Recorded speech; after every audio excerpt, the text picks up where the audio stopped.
Ilgari bирөө турмушка чыгып кайнене болбой калыптыр. Анан атасынын досу Айыштасы бар экен, доктор экен. Айттыр, эптеп өлтүрүп бермесеңиз болбой калды. Бир дары бериң депти. Дары бериң, ушуну өлтүрөйүн дептир. Угуп көрүп айтыптыр, кызым, мына ушул дары, ушуну барганда бир чайгаштан кошуп бере бересиң. 2 айда өлөт. Сразу өлтүрө турган дары дагы бар, бирок аны берип койсоң, элдер сени жаман көрүп калат.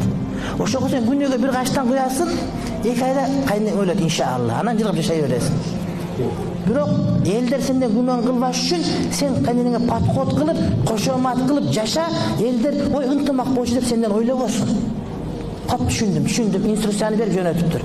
Күнүгө кошуп берет, подход кылат, бутуна массаж кылып берет, таратка суу алып берет, базарга ээрчитип барат, анда көйнөк алып берет, мындай көйнөк алып берет, сүйлөп берет кичине, кызынан жакын болуп. Караса бир айга барганда жанагы кайнене эң жакшы апа экенин көрсөчү. Мамиле кылганды билбептир да. Анан кайра барып жарымы калыптыр да. Аячта өлдү. Кайненен эми өлтүрбөй турган дарыдан бериңиз.